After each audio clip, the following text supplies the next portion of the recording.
Welcome back, familia, to Northside LDN. And today, listen, talk to me nice, yeah, because man, I see the rappers getting the money to the money to the ear. I got the World Cup to the ear. You know what I mean?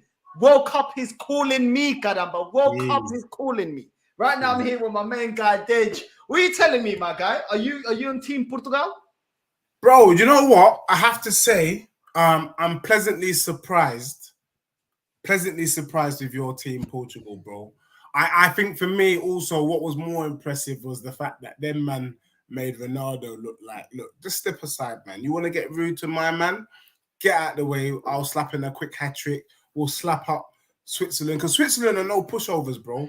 And to slap them 6-1 in a round of 16, that's a message. But you know what? I have to say that each of the last 8 has something that I like.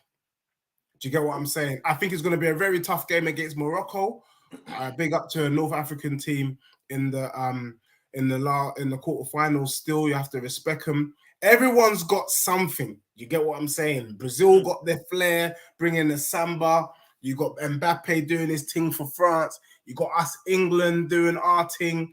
So the whole thing is mad. But yeah, Portugal, well done. Because I'm not going to lie, when I saw Pepe in defence at 39, I thought this was a disaster movie waiting to happen. It looked like Die Hard with Bruce Willis. But my guy's doing all right, bro. So yeah, bro, I think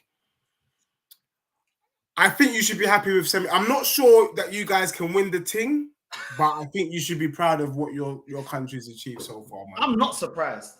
And I'll tell you why. Listen, I know you don't watch every Portugal game. We've been screaming this out. Even in Portugal, they've been saying Ronaldo needs to get dropped. Ronaldo's not the player that he was before. Would rather Ronaldo come on the last 20 minutes, 15 minutes of a game.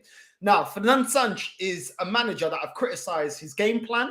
I criticize his loyalty to players like Ronaldo that are over the hill and not good enough. And I felt like he got everything that I wanted him to do right in this game. The game before this Switzerland game, Portugal played against South Korea and we lost. It was a heavily rotated team. But what I didn't understand, once again, from Fernando Santos, is continuing to play a Ronaldo that has not delivered. There was a game so far in the World Cup before, I think it was before the South Korea game.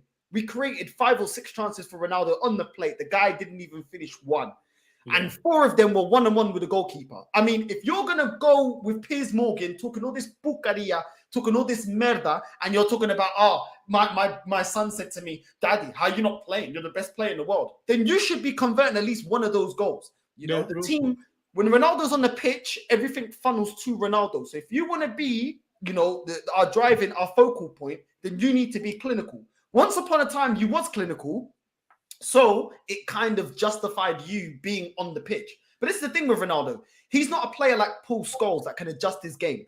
This guy, I've seen this guy against South Korea not bust a gut to get onside to receive the ball that you knew was coming in. Pepe was playing long balls over the top to Ronaldo. Ronaldo couldn't even be bothered to run onside. So I'm thinking, bro, this guy needs to be dropped, yeah? This guy needs to be dropped because we're seeing players like Rafael Leão coming on and affecting the game. We're seeing other players like Felix and everything and Bernardo Silva being rotation. But Ronaldo is the one not delivering and he's always playing. So let me say, first of all, Fernando Santos, even though I call you the Portuguese Sam Allardyce, this game against Switzerland is what we've been crying out for. We see the players that Portugal possess. We see that, yes, we can defend. This team knows how to defend. Let's be real. Even when we play pragmatic, the team knows how to defend. So allow the attackers to attack. Allow the attackers to do the business in the final end of the final section of the pitch. But he doesn't. He handcuffs players like Cancelo, that for me hasn't had a great World Cup so far. He's handcuffing players like Felix. He handcuffs players like Bruno Fernandes. Bruno Fernandes for Man United, yeah, don't rate. Bruno Fernandes for Portugal, big Portugal, caramba. This guy shows up, bro. He plays with heart. João Felix, what have I been saying about this guy, bro? What have I been saying? People were saying, oh, this guy ain't good enough. No, he came from a Benfica team. Ain't he a striker, though? Ain't he a striker? Because he's playing this kind of number 10 thing so far in the World Cup. But that is a freedom he had at Benfica. He plays this freedom role that you allow him to roam and he dictates play. He can score and he can also assist. And he did it in the game. He's one of those players that you can't handcuff him to just be a striker. You know, you can have him as a striker or you can have him as a number 10. For me, ideally, a number 10 that's able to float, or a winger that's able to float within the center of the pitch and into the wide areas. And when you give him that kind of role with players like Ramos, with players like Bruno Fernandes, with players like Bernardo Silva that overlapping him, giving him runs, Rafael Guerreiro that is overlapping as well on the left-hand side. The lot, another player that I owe a big sorry to, that for Portugal and also for Man United, let's be real, has been up in his game, because I never used to rate the lot. He's really playing great this World Cup. And there you go. When you have certain players suit certain systems. Felix came from an all-attacking Benfica to a pragmatic Atletico Madrid team. He's not going to, you're not going to see the best of him. It's like Bernardo Silva. Bernardo Silva is allowed to dictate. If you now handcuff him and take that away from him, you're not going to see the best of Bernardo Silva. And it goes that with Bruno Fernandes and obviously Goncalo Ramos. And for me, bro, this is what I'm talking about, bro. This is what I want to say. They didn't believe in us. God did. They didn't believe in us. ITV didn't believe in us. God did. Sky Sports, you didn't believe in Portugal. God did. You know what I'm saying? You loyal, you smart. You know what I'm saying? That's all I got to say. All the time in England, yeah, ever since we slapped England, yeah, they never want to give the props. And even today, the headlights is still, oh, Ronaldo salty on the bench. I don't give a crap if that Filho da Puta is upset, bro. The best performance I've seen from Portugal since before we won the Euros in 2016, because we were shocking in that Euros, but we won it. Yeah. This is the best Portugal performance against Switzerland I've seen in the last almost 10 years. Yeah. In the last 10 years. And I get it when we went into the Euros, because the team wasn't the team that we have now. We had Renato Sanchez. We didn't have a lot of these players that we have now. But now you have this team, you have to utilize it. Portugal never had an abundance of strikers. Now you have André Silva. Now you have Goncalo Ramos. Now you have Rafael Leao. You have an abundance. You got the centre backs. We got Antonio Diaz that plays for Benfica, the 18-year-old centre back. He will be the replacement for Pepe. Pepe showing Ronaldo how to age like fine wine. Fernando Santos early on in the World Cup was playing Danilo. Yeah, he made a shocker alongside Cancelo. Cancelo got dropped, and so did Danilo. Pepe comes in, the lot comes in, and look at how we're playing. And may this continue, because I knew this potential was in for Portugal, and people are sleeping on Portugal. I don't understand what's this hate. Yeah, but they don't want to believe in us. I think part of the sleeping on Portugal is the fact that, and let's be real, because you know I'm also in that equation. What we saw when that game against Switzerland, the question I was saying to the screen was, so why hasn't my man just done this? We know that Ronaldo is aging. I think what it is a classic case of my man doesn't want to take it. Do you know what I mean? He still thinks he's 21. Look, bro, I'm not going to lie. I just played football the other day in 10 years. My first time in 10 years. Bro, I only lasted 5 minutes. I just got told today, man tore his ligament. Do you know what I mean? And I'm hobbling. Sometimes your mind wants to do that the body can't do. And that's what it is with Ronaldo. But the other thing I thought was that your manager didn't have the bottle to drop Ronaldo. It's almost like what's going on at Man United. You know you need to drop him, but because of who he is in world football, you can't. And him having the bottle to release the shackles and keep my man on the bench, for us to see the array of talent that you actually have that was holding back, that's when I was like, wow. But you can understand this though, bro. If he reverts back to starting Ronaldo against Morocco, you are going to get slapped by Morocco, bro. That is the thing. So if he goes with the team that started against Switzerland, then yeah, bro, I think you can go toe-to-toe with Brazil. Because even though we know their defense is shocking, I think you can go toe-to-toe. But it's on your guy. Was that a one-off with Ronaldo for that Switzerland game? Or is this going to be the thing? And that's the key question, because them having a bus stop is easy to make my man sit out. He still brought him on. He still felt the need to bring him on. Do you get what I'm saying? He brought him on the way we want him to be brought on. When the game is already done, the last 10, 15 minutes, because the guy cannot play 90 minutes. I don't mind Ronaldo coming on for 10, 15 minutes. I don't mind that, bro. I don't. But I cannot be seeing Ronaldo starting. And you can see the way the players play. Like you just said, Fernand Sancho is too loyal to Ronaldo. And I understand that once upon a time, we had to be like that because he was the best player we had. The team has moved on. You're getting goals from everywhere, flipping out. Even 40-year-old Pepe, my Don, bro, with his shiny head. His head looking like the World Cup, bro. You know what I'm saying? Banging it. You know what I'm saying? So the thing is this, yeah, unless you're aging like fine wine, which Ronaldo is not, then change it up. And I understand, listen, some against certain teams, I'm not expecting Portugal to be the most explosive, the most expansive team against a team if we go up against France or Brazil, because they got more firepower. But we're going up against a lot of teams that we should be imposing ourselves, and we didn't. And this is what I want to see, and I agree with you. If we start Ronaldo, we're not going to play to our best, because I tell you this.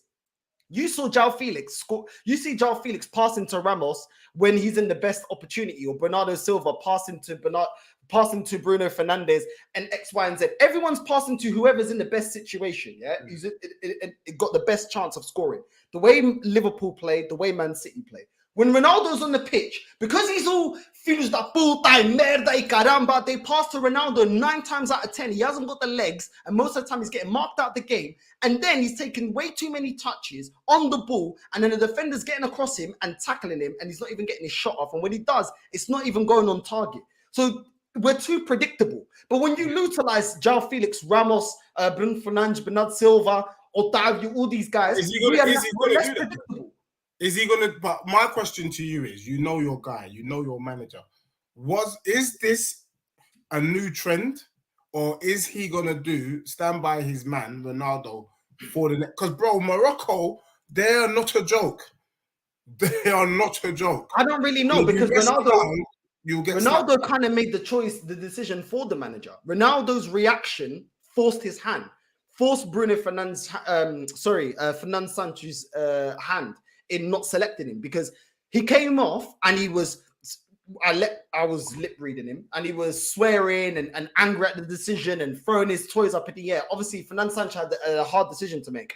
Do I ignore his tantrum and allow Felix and Ramos and Andre Silva and Rafael Leão to look at me and think, oh, I'm weak and we can throw a tantrum out, you know, if we don't get selected? Or do I, you know what I mean? And he was kind of forced, because prior to Ronaldo doing that, he was getting picked every game. But as soon as the media, because the Portuguese media picked up on that fast, Ronaldo throwing a strop, you can see even against Switzerland, the camera keeps getting panned over to Ronaldo every time, yeah? And when he's doing that and saying F this and F that in Portuguese, you know, the Portuguese press are going to be like, yo, you know what I'm saying? Like, are you weak? And obviously Fernand Sancho, he can't be, he knows he's going to lose the dressing room if he allows that kind of behavior. So in a way, I'm happy that Ronaldo, once again, like the Piers Morgan interview, he's messing up himself, bro. He gave Ten Hag every reason to drop him and Man United to get rid of him and terminate his contract.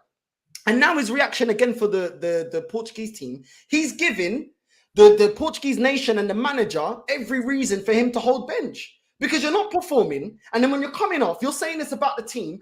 On Piers Morgan interview, you come out and you say, he said in the interview, if Portugal win the World Cup and I didn't even score 1 goal, I will celebrate. I'll be happy. Bro, he only scored when we scored our 4th goal, bro. Why are you not celebrating?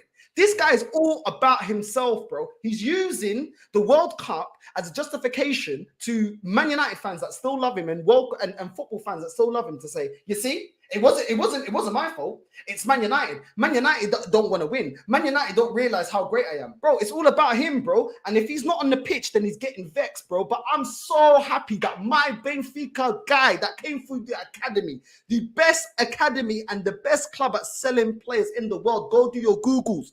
Benfica, we make the most money on player sales, yeah? Ramos has come through and he's performing. And he's been performing for Benfica as well. I know a lot of people don't watch the Portuguese. He looked hot, mate. He looked hot. Did you see that first goal? I'll take him at Tottenham Hotspur. I'm not gonna lie, I'll take him. To get me, because you know Kane's legs are starting to go and he looked good. Look, bro, I have to say, the group stages, you guys look rubbish. I'm not gonna lie. It was dry. It was dead food football. It was so dead. I didn't even see your number pop up on the WhatsApp. You know, like that. I was like, "There's nothing to say to you, bro. Your team's going out." We woke up yesterday. We woke up with the Portugal performance over Switzerland. Let's be real. Switzerland are dead food. For me, as much as I'm happy for your country and what you're doing, the real test starts with Morocco.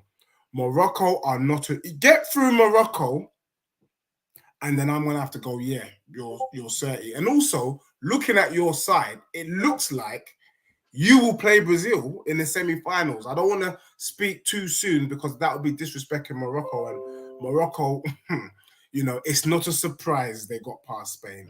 Do you agree with me that Ronaldo's kind of checkmated himself because he threw a tantrum? I don't. You know what? And now, you know, everyone always says, but it's Ronaldo. He's allowed himself, yeah, he gave reason for the manager to drop him, yeah? A manager that actually backs him a lot.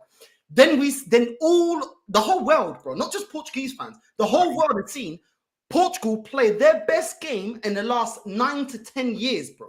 It's like Fernando Santos, if he does not play Ramos and he plays Ronaldo, everyone's going to look at him and say, bro, you found out the best formula against Switzerland, the perfect balance, and you checkmated yourself. That's the problem. You know what I'm saying? That's the problem. But he's such a big personality. Bro, I also saw clips of him swearing, but I also saw clips of him celebrating some of the goals, bro.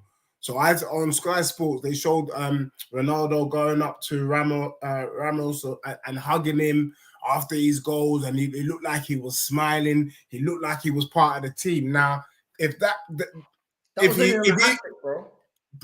was genuine, then some will argue that my man has changed. He's changed. He ain't changed, bro. He ain't changed. This ain't changed. You know what they've been saying? Only a Saudi team won him. So he knows, yeah, he's already burnt the bridge at Man United. Can't go back there. Juventus don't want him. They're in a messed up situation. All these wages. Real Madrid won't want you back. He knows he has to get back into the manager's good graces if he's going to kind of promote himself, bro. Because at the moment, none of the teams that he wants are coming in for him. So the only way that he can kind of do the propaganda to show I'm still Ronaldo is get back in the team. How'd you get back in the team? Don't do what you did last game, which is throwing a fit and start swearing. So he's going to start going, yeah, why didn't you celebrate with the first goal? Why didn't you celebrate for the second goal? Why did you wait to the hat trick to start celebrating? Bro, this guy doesn't care, bro. He's vexed because Ramos has smoked him for his spot, bro. And now you can't drop the guy. You can't drop him. Rafael Leão, another striker, comes on, yeah? Did you see that goal? Cuts in. Boom. Filthy. Bro, I'm going to be real with you. Just based on previous years, and remember, if not for Ronaldo, you don't win the European Cup. If not for Ronaldo, you don't win the European Nations League. Does your manager in this World Cup have the bottle? I'm a betting man. You know me, I always like a flutter. I bet Ronaldo starts against Morocco. No, but you know what? You know what? Yeah, I can't argue. It's a disaster. If we're going on past history, he probably does start. Yeah. And listen, I know it's his last World Cup. It is his last World Cup. But at the end of the day, if you care about the team, yeah, you will understand that you can come onto a game the last 10, 15 minutes.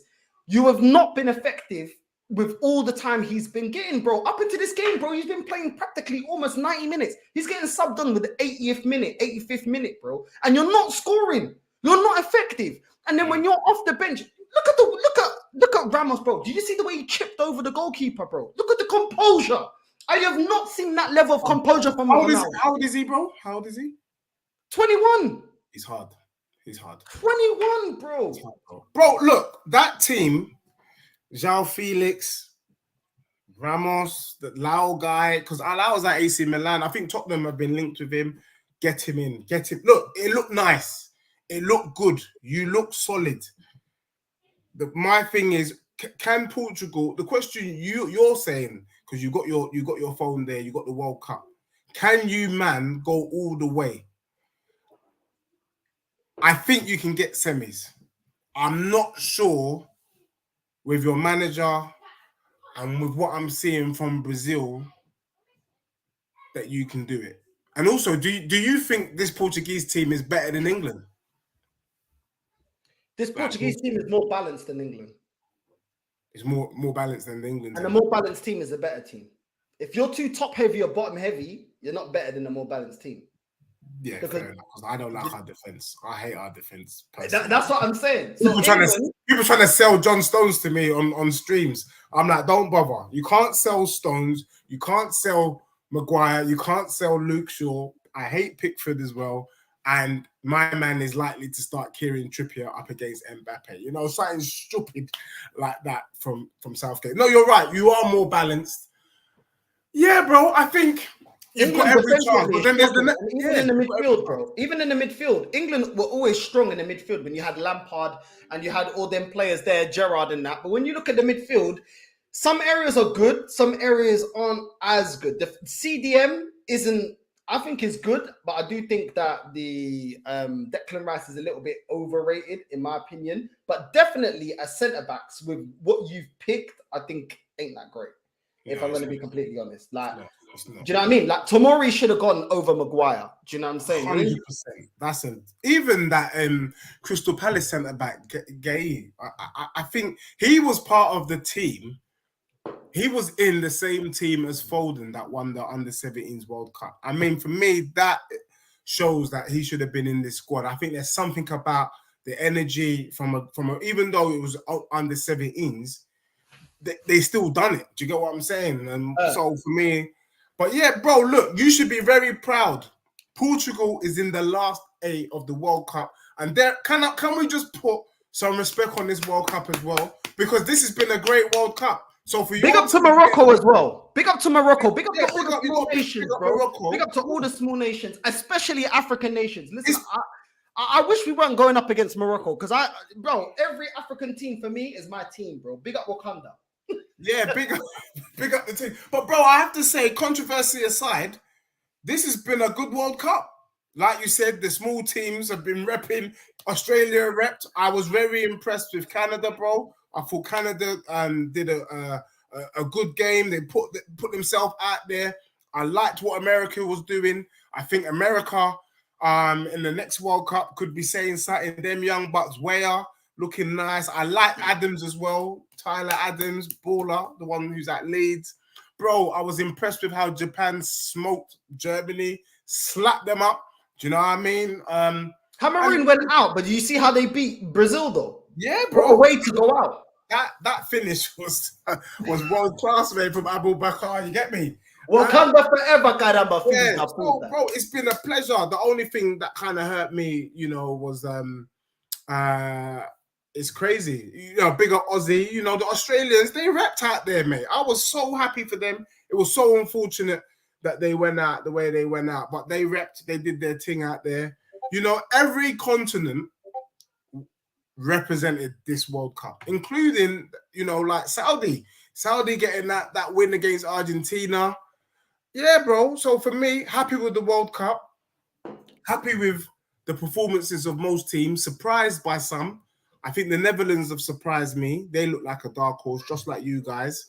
I think England, I'm not happy with the way we've been playing, but we're playing all right. But, you know, I wanted more from Kane. I don't know if he's tired. I'd like to see a little bit more fluency in our game. It just seems a bit clunky for me. But hey, we're getting through. We're in the last 8. France, Mbappe, bloody hell, mate.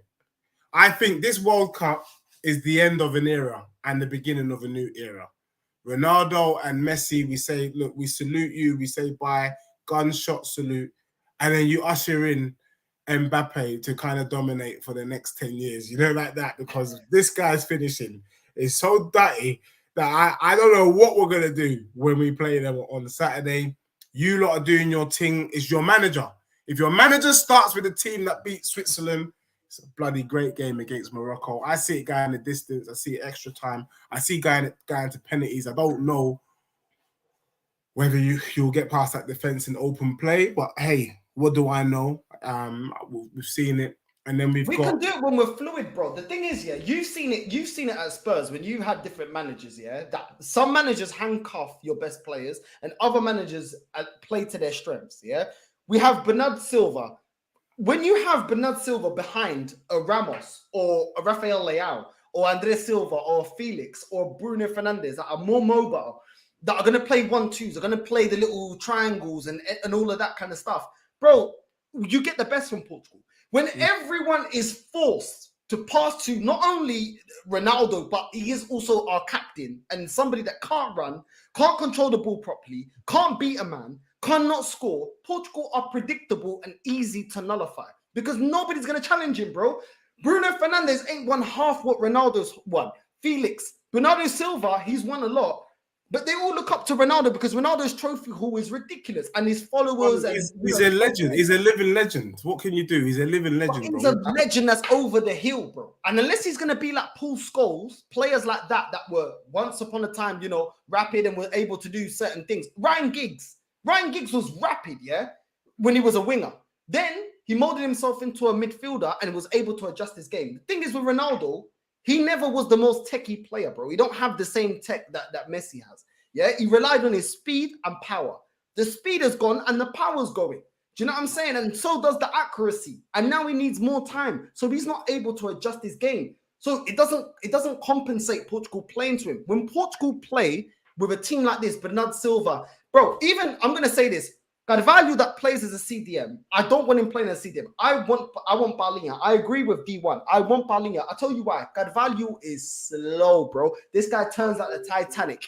If this guy doesn't sit in front of the defense, yeah, and pushes a little bit up, bro, you can blitz him. And Morocco will be able to blitz him. Ziyech will leave him on his ass, bro. He got no recovery pace.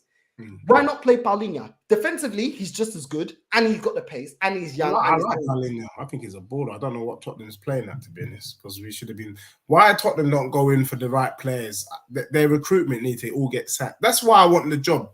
Deji at the wheel, where I could just go and get proper players, bro. I'll have you on my scouting team, bro. Just scout me these brothers, and we do a thing. Do you know what I mean? You're right. But yeah, bro. Look. I think, honestly, if your manager does the right thing, semi-finals is beckons upon you, man. Who have you been the most impressed by? What team have you been the most impressed by? Brazil? Bro, I'm not going to lie.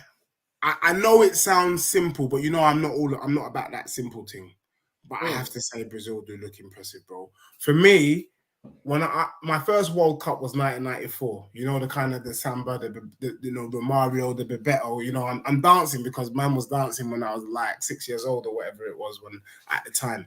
Then we went through a period of time where Brazil just became a bit mechanical. You know, we had Ronaldinho, but it became a little bit dry, you know, dead. And then I have to say these men have brought back the samba, and that moves me nicely to Camille question. He says, guys, what do you think about the English racism within the media by disrespecting Brazil and how they dance? Bro, I think you said it yourself.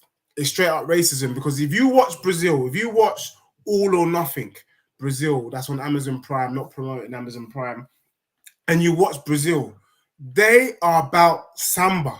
These men on the coach to a game are beating a drum and they're singing. This is what they do on the plane. They do it on the coach. They do it on the taxi. That is part of their culture. And for them to disrespect the culture, they should suck themselves, because they're not disrespecting South Korea. They are dancing and bringing back the samba. I mean, you got Richarlison flicking balls up, hitting volleys, doing little headers, passing it. That's what people want to see. You know, Harlem Globetrotters. You know, that kind of football. So for me, that Brazilian team is bringing back the samba. And I said on a show, I think it was with One Touch last week, and I said it again this week, and I've been trolled for this, and I'm going to say it here live on my brother's show. I think this is the best Brazilian squad of all time. Yep. I've said it. Not team, squad. I don't see a single weakness in the whole squad. You know, back in the day, Brazil didn't even have a goalkeeper. You know, I remember my dad used to say to me, you know, Brazil was so good that they don't even need a decent goalkeeper, because truth be told, they would outscore you. But now they got Alisson in goal, who I think is the best goalkeeper in world football. And then the backup is very good as well in Alisson. So for me, I will say that Brazil is favourites, and rightly so. But can I just put some respect? D. Millie, I've seen your question. I have to say that Vinicius Jr. is the best player in that Brazilian squad. Forget Neymar, forget Richarlison. That brother right there is the real effing deal.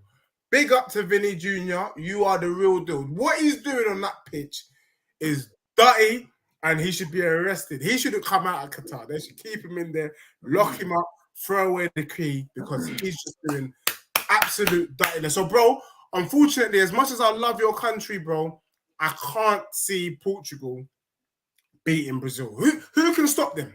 Who? I'm gonna answer the first bit that you said, and I do agree with you. I do think it's racism. I think sometimes, let's be real, some kind of people, they want everybody to be like them. We're not all the same. Let's be real. Some cultures are dancing cultures. African culture is very dancey. Even the Moroccans, they won. I don't know if everyone saw the reactions. Nigerians, they got the Afro beats.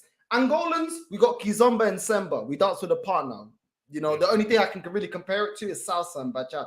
Yeah. You know, Africa as a continent is a dancing continent. It's a dancing nation. And everyone that's came out of it has those kind of things. Brazilians, they got the semba. The semba comes from samba from Angola. Let me get that in there, because a lot of people don't know that. But it's the truth. They get it from Angola. So let's get that in there, yeah?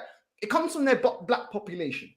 Black people, and not just black people, but heavily black people, whether from the Caribbean, whether from America, whether it's from Africa itself, we are dancing people. We are dancing people, whether it's breakdancing, Afro beats, whatever. We're dancing people. Everyone celebrates and shows enjoyment in a different way. Now, if you want to be stiff, yeah, that's on you, innit? But if someone wants to, like, they were criticizing the Brazilian coach for celebrating, bro. These men would rather see a stiff Jordan Henderson than seeing Ronaldinho-esque football, bro. Do you know what I'm saying? That's what they're practically saying, bro. These men didn't have. These men are the same man that love off Ronaldinho. Why did you love Ronaldinho? Ronaldinho do the celebration of the December and stuff, bro. Yeah. Did that take away from how good he was, what he won as a football player for his international team and for club? Do you know what I'm saying? Everyone is different, bro. Why has everyone got to be dry? Why has everyone got to talk the same way? You know what I mean? Some people say caramba, some people say merda, some people say whatever, bro. You know what I'm saying? Mm-hmm. We should be celebrating differences within people, not saying, oh, we're this and you have to act like that. Players like, I want players to be expressive. Actually, let's be real. In international football, Brazil are looked as the standard. They're expressive. When Nike used to do the adverts with Jogo Bonito, they would play, they're in the background, they're in the locker room, they're dancing music, they're playing the little trumpets and everything, bro. They're dancing, and that's, bro, football's played best when you're relaxed and with flair. So why are now we cussing Brazil? I don't get it. Are they not delivering? They are, bro. Until they're not delivering, then I don't understand it, bro. And also, bro, it's one of the kind of things that I'm seeing with the academy. You know, I said that, you know, my little one plays, but you know, what they're doing is they're kind of developing robots. They want players to play the same way. You're not going to get a Foden if you're just drilling the players to do the same step over and the same little turns. You got to allow for creativity. The reason why we love Brazil is because they always have creative players. You can see the way that they're scoring. That's not stuff you do in the training ground. You got to feel it. You got to feel it. You've almost got to be one with the ball. So, bro, I totally agree with you, man. And you know, I'm not taking any of this kind of racism or you know, respect everyone's culture, respect the thing. That's the whole point of a World Cup. Different people will bring their element, their style of play. It doesn't have to be rebutted. It doesn't have to be dead food. Let's just enjoy it for what it is. And I think Brazil have brought a beautiful color to it. So yeah, big up to Brazil and what they're doing. And the media just got to stop the rubbish now, because it's getting a bit silly now. The racism thing, we saw it even with, I think you saw it, bro, with the tweet. So we had it with, you know, the man them scored for England in the 6-1 against Iran, 6-2 against Iran, and you know we have Grealish. And I'm not knocking Grealish; he got a goal, he did his thing. But then when we got the draw against the US, you know, they're posting Saka on there like it was his fault. We got the draw, and you know, when we see these kind of biases, we just have to keep calling it out. Do you know what I mean? Until they get fed up and we get, because we're fed up. Do you know what I mean? But big up to everyone and the coaches, man. Let them play. Let us express themselves. I love it. I love when African teams score and they start doing dances from their region, or what they do little dance moves from the biggest tune in, I don't know, in Congo or Nigeria, wherever, bro. I love seeing that. I love seeing expression. I don't understand why it's bad. Now, if that's taken away from the performance and the focus, then okay. But if the team is doing what they need to do, let them express themselves, man. 100%, Magica. Do you know what I'm saying? England are so stiff. They got. I remember when they had Crouch doing all of this, yeah, because they don't know how to dance. Yeah, they don't know how to dance. They need to be taught how to dance. And now they're being salty, bro. And these men always crack under pressure. Brazil are playing December, bro. They're gonna probably play December all the way to winning the World Cup. Don't worry about them. You not focus in winning something since 1966. Don't be worrying about them. They've Don't been getting the job done, about them, bro.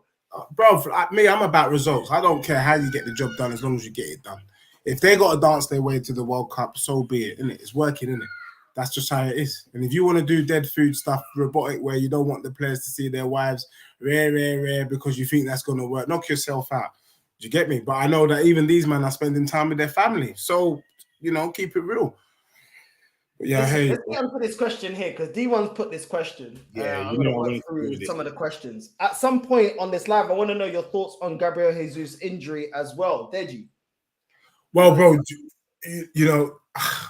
there's so much I wanted to say, because part of me wants to kind of compare the Tottenham players' performances with the Arsenal players, but we ain't going to do that. First and foremost, I was surprised that Jesus got injured, given that he's hardly played. Do you know what I mean? I think it's fair to say that Richarlison is the main number 9. As I told you, man, as we agreed on this show, people were arguing with me in the chat, Jesus is better than Richarlison. And I said, look, for Brazil, Richarlison's the main man. So at least people need, in the comments, you need to put some respect on my name, because I done look at the agendas way before the World Cup.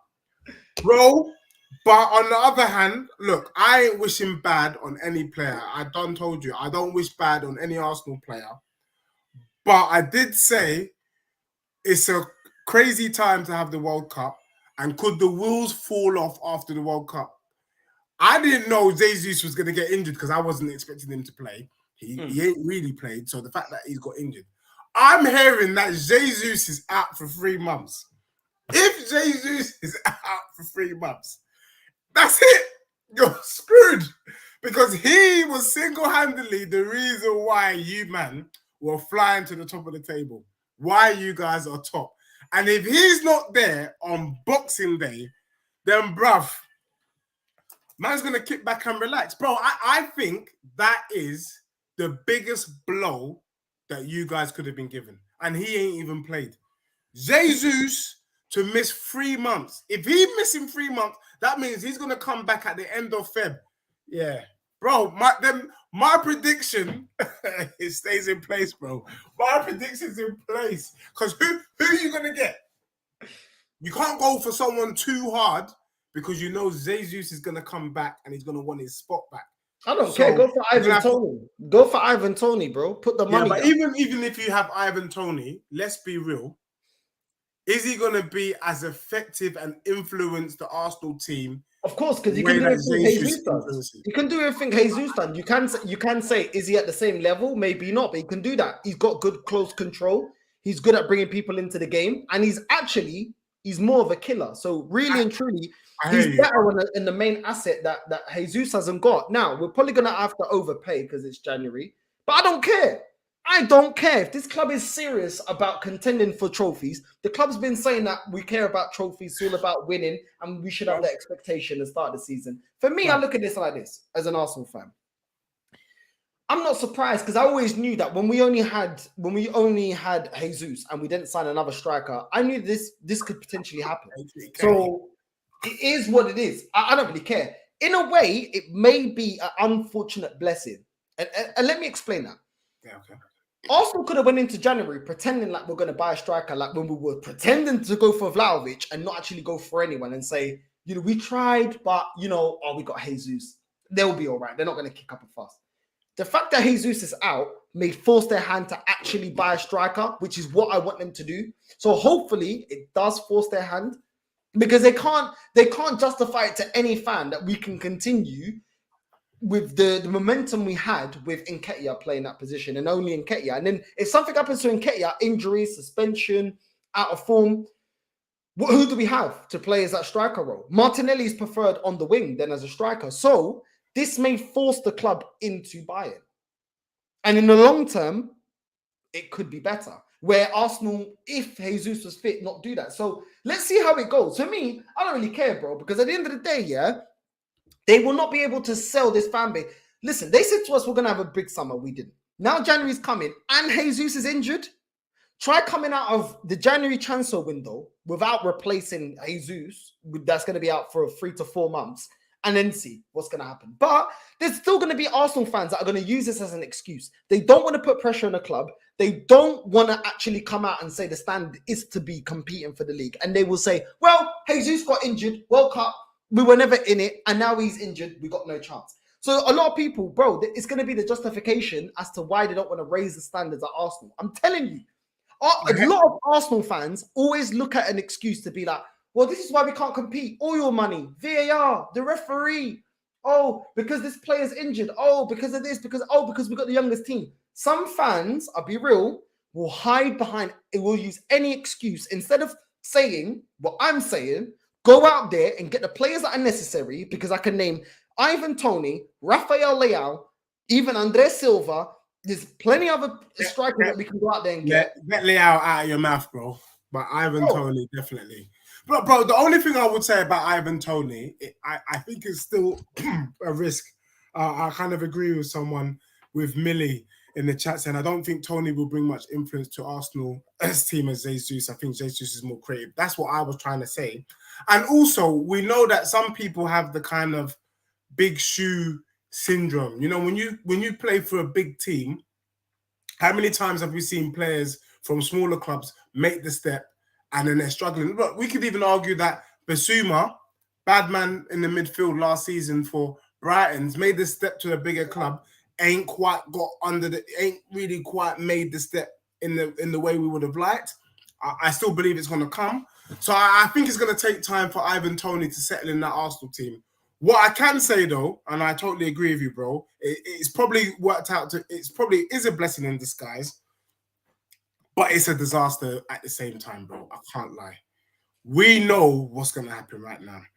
What I think should happen is that Nketiah should be given a decent run out, and we'll see Wagwan. But all those Arsenal fans trolling me, especially people like Tony Claude, Arsenal's going to win the league. I want to know from Tony whether he still thinks, without Jesus, whether Arsenal's team is good enough to still bring home the Premier League title, and even, dare I say, to finish in the top 4.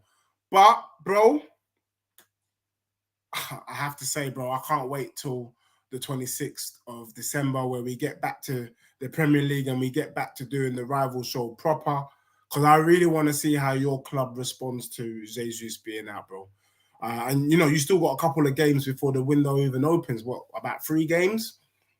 Bro, let's see what you do even in those 3 games without Jesus, because it means that Nketiah is going to be starting. And that, for me, is interesting. Who's your first game back? I haven't even checked, bro. I've been fully into the World Cup. I haven't even checked. Let me check. I will check for you right now. All right, you check there. But, bro, it is what it is, bro. It's not about giving Nketiah a chance, bro. He's had enough chances at this club, and he ain't good. We got West Ham at home. West Ham, there you go. It's always a tricky game, West Ham. It's always a tricky game. You don't know. Yeah. You know what I mean? You don't know if they're going to turn up or if they're going to capitulate. But, bro, I'm going to be real with you, yeah? At the end of the day, bro, I don't want to see no running out, no Nketiah, no Bukaria, bro. I want to see, we already established that Nketiah ain't good enough. Because if he was good enough, it wouldn't be a disaster that Jesus is injured. The fact that a lot of Arsenal fans are rattled, and rightfully so, is because he's nowhere near the level of Gabriel Jesus. So I'm not going with this giving Nketiah a chance, because he's had enough chances. This is not, bro, it's enough, bro. You know what I mean? It's enough. Go out there and do what is necessary. We shouldn't have even just got Jesus in the first place. We should have got already a replacement. They've allowed themselves to only have 1 good striker. That's not my problem. That is the lack of planning and foresight. We said it when Arsenal got Jesus. What did I say to you? You said you need another striker, bro. And I even said Tony. I even said you lot need Tony as well because he brings another dynamic to your right team. now, I'd rather Ivan Toney than Rafael Leao, yeah? Because in January, when you bring in players in January window, I prefer players that are from the league, don't need adjustment period, they know how to play, and all they really need to do is catch up to the way that you play football that may be different to the club that they're coming from. Instead of bringing somebody from a different league that's not tested, that you don't know if they're even going to adapt to this league. You do that in the summer. January, I want Premier League players, bro. Or if not Premier League players, the top players in Europe. I'm talking about the top ones, yeah? Because then you know, okay, cool. That is a reasonable gamble because any player is a gamble, bro. Any player, you're talking about, if we bring in Ivan Toney, bro, every player's a gamble. I'd rather take the gamble than go with Eddie Nketiah because I know what I'm getting with Eddie Nketiah. Not good enough. You know what I'm saying? Well, bro, I can't lie, bro. With the way I was getting trolled, with the way Tony Claude and his cronies, Saving Private Ryan, and all these other people were pumping their chest, I think it's only right that you guys have an injury to a key player. We saw the impact of Kulusevski. I'm just looking at Mo's comment here. Mo saying Deji's getting his back. Spurs had Kulusevski out for the majority of the season, and it messed them up. You're right. And let's see how Arsenal respond to having Jesus out for a particular period of time. And look, man, for me, if you, man, get through this, still doing what you're doing without Jesus, then you have to put some. Then you guys are better than what I thought. But let's not underestimate the impact of Jesus. Bro, it's a major blow, bro. We can say what we like. You can get Ivan Toney. It's still a blow. I think we just got to call it what it is, bro. It's a major blow. And let's hope he's back within 3 months, bro, because it could be extended. You never know, bro. When they do the scan in it, they might even think that it's even longer. But I know he's on his way back to London, bro, to get checked out. So, bro. I mean, you always had your foot on the ground, but for all them Arsenal suckers who didn't have their foot on the ground, that were pumping their chest too early, that didn't want to believe what we could all see, let's see what happens in it. I'm not Mystic Meg, but I think we can all tell. Because from when you're saying Nketiah can't start, despite the fact Jesus is injured, that's quite damning, bro. That is a damning statement. I think if Nketiah is watching this, I think he should go Italy, to be honest with you. I think he should go to like a AC Milan, Bundesliga, bro. Sampdoria, because don't have it from your fans, bro. They're really not trying to give you a chance here, which is very sad. Bro, at the end of the day, we need at least 3 to 4 players anyway in January, bro, regardless, bro. Because when you're looking at it, we don't have, apart from Xhaka, which I still don't think is the level, who's our deep line playmaker? And if he gets injured, who's going to replace him, bro? Because Lokonga ain't good enough. Then you look at CDM. Sometimes Lokonga plays that position. He ain't good enough. El Nene ain't good enough. What happens if Partey gets injured? I mean, you know what I'm saying? And that's on top of needing another striker. So that's already like 3 players, bro. Deep line playmaker, CDM, striker. And I think that we need potentially another winger because ESR, I'm not sure if he's ready or he's fit. The guy's always injured. Obviously, coming back from an injury, you ain't going to be ready to hit the ground running, bro. When you come back from an injury, you need to go back into proper training. It takes a while to get form. The player mentally as well is probably feeling like he doesn't want to break a bone or pull a muscle. He's already been out for so long. A lot comes back from coming in, back from a long-term injury. So, then you look at you look at the fullback positions. Left back, we're covered decently, but right back, Ben White has been good. After that, you're looking at Cedric. What we're gonna do with Saka? Who's a rotation for Saka? This is what I'm saying, bro. And this is the thing, yeah. Arsenal fans get online and start talking about starting 11s, bro. No one's ever won the league just with the starting 11, bro. Are you stupid? I've been saying it, bro. I've been getting slapped up. People trying to troll me because I've been saying the same thing, bro. Me and you've been echoing, saying the same thing. But because you, man, are 5 points clear at the top of the table, people have been chucking it in my face. Look, the only thing going for Arsenal right now is that you guys got a 5-point gap. So by the time you buy players or people start, oh, Jesus comes back from injury, there ain't too much to catch up on. Do you get what I'm saying? That's all you can hope. All you can do right now is hope that the squad can stay in there until Jesus is back. And, you know, if you start falling from grace and losing 2-3 games on the bounce, it's a disaster. It's over. But you already know when you're relying on one player, you already know your club's in a bad situation. Because we look at Trent, yeah, bro. As soon as Trent ain't providing for Liverpool, they ain't looking wavy, bro. Like, you can't just have one outlet, bro. And we've even said it. We've said it, bro. I swear we said it before the World Cup kicked off. You can't. Even Chelsea fans are saying the same thing. They've been having so many injuries with their fullbacks. As soon as their fullbacks are out of the team, which has been quite common, like Chilwell, etc., bro. Where's the creativity coming from? Arsenal depend on Jesus for the creativity, bro. You need a deep line playmaker. You need a number 10 that's able to create and able to attack and affect the final third. Yeah. The fact that we're only relying on Jesus, bro, it's always going to be problematic.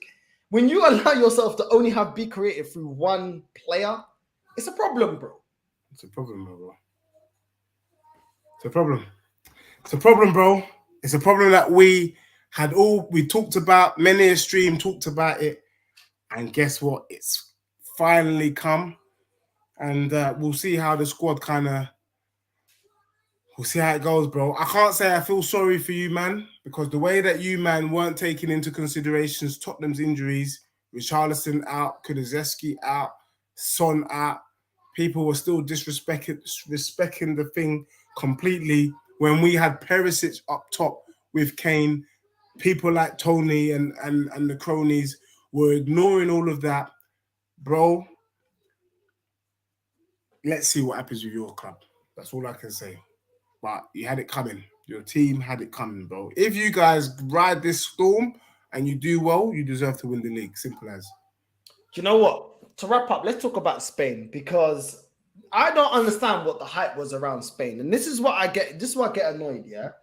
At the end of the day, if you're not Spanish or Portuguese, I'm not, don't be biased. Me, I'm able to be unbiased, where obviously I celebrate, you know what I mean? I already told them they didn't believe in us.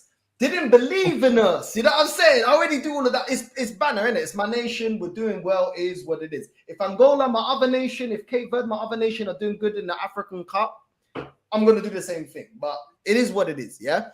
But let's be real. When you're looking at this Spain team, bro, I've been saying I'm not convinced. And it's not because of, they're out. Bro, I've not been convinced when I look at their squad, bro. I'm real enough to say, yeah, when Portugal won the Euros in 2016, 2016, that was one of the worst Portugal squads I've ever seen in my life. The team that we had when we lost to Greece, you had Figo, you had Rui Costa, you had Deco, you had Manish, you had proper. As a squad, it was a better overall squad. Yeah, we didn't have a world-class striker. I understand that. Every other position was stronger than the team in 2016. That's a fact, yeah? I know we won in 2016, but the one that we had when Ronaldo was crying and we lost in the finals to Greece, we were a better squad. I'm just going to keep it real, yeah? This Spain team, people are living off the name. When they had the Iniestas and Javis and all these guys, bro, that is done now, bro. When you're looking at this squad looks horrible. Horrible, but people are holding on to, it's Spain, it's tiki-taka, it's this and that, bro. And these are the agendas I don't like, bro. Do you know what I'm saying? Yeah. Look at that squad, bro. Look at that flipping squad. And you tell me, is that world class? Is that world class, bro? Bro, you knew Spain had problems when Morata is their main striker. Do you get what I'm saying? Morata was the main striker. I think he had the most goals.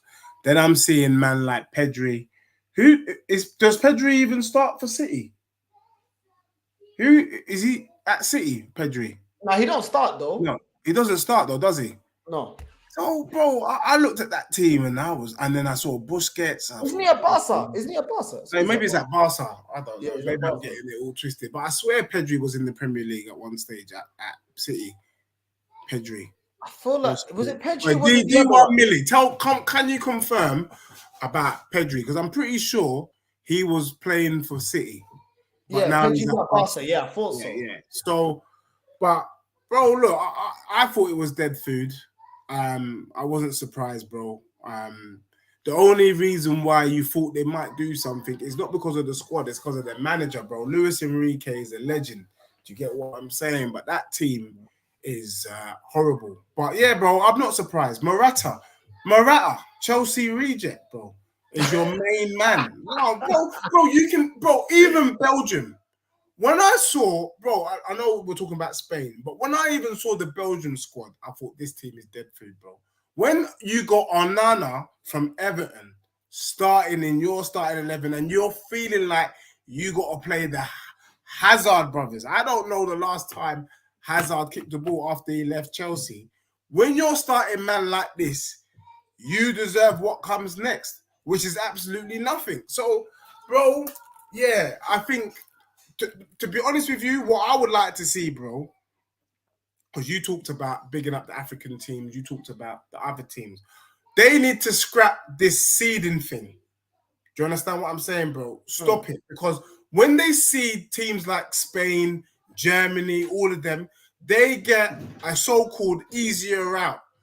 They should just leave it open season. If Spain, England, Brazil, Argentina are in the same group, so be it. I want to see it open up now because this is a joke. Because really and truly, the reason why they came through by luck, bro. They should have gone out.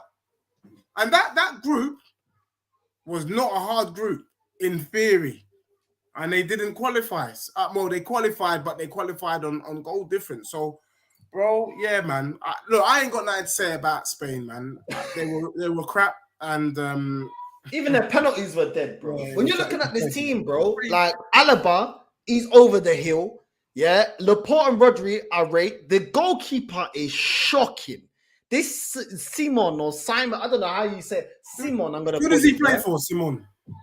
But I don't even know. Do I care, bro? Does he play for a Athletic club or something? I don't know, bro. I don't even care, bro. This Llorente guy, I ain't impressed. Yeah, but the centre backs are yeah, I do rate. Busquets, bro. This ain't prime Busquets, bro. This is washed up Busquets. Then you got Gavi and Pedri, bro. The Barca, I think they come through La Masia. Bro, these guys ain't all that, bro. They're gassing them up because they're Spanish, bro. You know, sometimes it's passport gang. If you're from certain nations, they gas you up. If you're young and from certain nations, they gas you up, bro. That's what it is. You know what I mean? Nah, real talk. It's a joke thing. And then you're looking at Torres, yeah? Bro, he's all right. He was the one you were thinking of that was that man. Yeah, Torres, not Pedri, Torres. Even I got confused. Yeah, I was like, there was one Spanish player. They kind of look alike, maybe. Yeah. You know what I'm saying? This guy, yeah, he's all right. He ain't no that. He's all right. Then you look at Asensio, bro. This guy was supposed to be the Spanish golden boy, bro. Spanish golden, Real Madrid golden boy. I remember, bro. Never came. Mate, Real Madrid are trying to get rid of Asensio, bro. They're trying to get rid of. They're trying to get rid of you, bro. This is probably. And then you got Olmo. I swear he plays at RB Leipzig. This is one of the worst Spanish teams on record, bro. But you know what? It just seems like Spain have gone back to what they were doing before. Because you know, Spain were always hyped up, man. Exactly. And they never delivered. And then in 2010, they finally broke it with arguably, you know, two of the greatest midfielders we've ever seen in our lives, Xavi and Iniesta, bro. But they've never been able to replicate that, bro. Let's just be real that them man were on another planet. And that's what it is. And when you have your opportunity to get players like that, you just gotta take it all the way. And I think Spain are definitely in the rebuild. They've got to produce gems like Xavi and Iniesta. And until then, bro, I don't think we should be talking about Spain. I think you should be looking at the new developers, bro. The new developers for the next World Cup. Don't sleep on Spain. No, don't sleep on the US. Don't sleep on Canada. It's on home soil for those two countries. I saw enough of Canada and America to say, you know what? Interesting. I saw enough from Japan to say, you know what? Very interesting. In fact, I thought Korea did themselves poorly against Brazil because I thought they would have done a better game. I think them man was starstruck. They only play gun-ho football. They can't defend, bro. I thought they were starstruck, bro. I'm not gonna lie to you because that just wasn't. But bro. Yeah, they're more composed than that. But the only way that we've seen them play football is gun-ho football. Yeah, and then they went 4-4-2 against Brazil. That's just stupid. I get that, but they were also naive in the tactics, like in terms of knowing to hit them on a counter. If the team that you're going up against is superior to you, and this is why I said about Portugal, I'm not expecting Portugal. Look, as much as I go in on Fernand Sanch, I'm not expecting him to go gun ho against France and Brazil. They got more firepower. I'm not expecting that. It would be naive. It would be suicide. Yeah, hit them on a counter. Then I say hit them on a counter. But when we're going up against teams that we're better than, play on the front foot, just like Switzerland. And when I saw them doing that against Brazil, I'm like, bro, you're always going to be opened up. They were playing such a high line that they were getting in them behind. They were playing little, bro. They were chipping it over the guy's head and everything. I'm thinking, bro, come on, it's naive. It's Brazil. You cannot open up like that. Fair enough. No, Do you get what I'm saying? They got chopped up. But yeah, bro, look, we'll keep it moving. Craig is trying to draw me out. I've already said it. I think this is the best Brazilian squad of all time. So, what these men keep doing is they keep doing this. They got to win the World Cup first, whatever. Yeah, I'm just looking at the players that these men can bring on, and I don't see a weakness. Not one weakness in the squad. So for me, I'm sticking with it. Brazil to win the 6th World Cup and Vinicius Jr. to be the player of the tournament for me, because I think he's just been on some scintillating form. Best player of the tournament so far for me. What do you think of Ziyech? Because he's been performing for Morocco. Morocco, they took their penalties really well. What do you think of Ziyech? Because he's not performing for Chelsea, but he's performing for his nation. Do you think when he's loved and supported and the manager puts faith in him and plays around his strengths, he's one of those players that can glow, and he doesn't get that at Chelsea? He's not the main guy. Ziyech is a big game player, man. I loved him when he was at Ajax. I really wanted him to come to Spurs, but Chelsea don't know how to utilize him, or he doesn't fit in with their system or the aura for whatever reason. Ziyech is a baller. He's like a...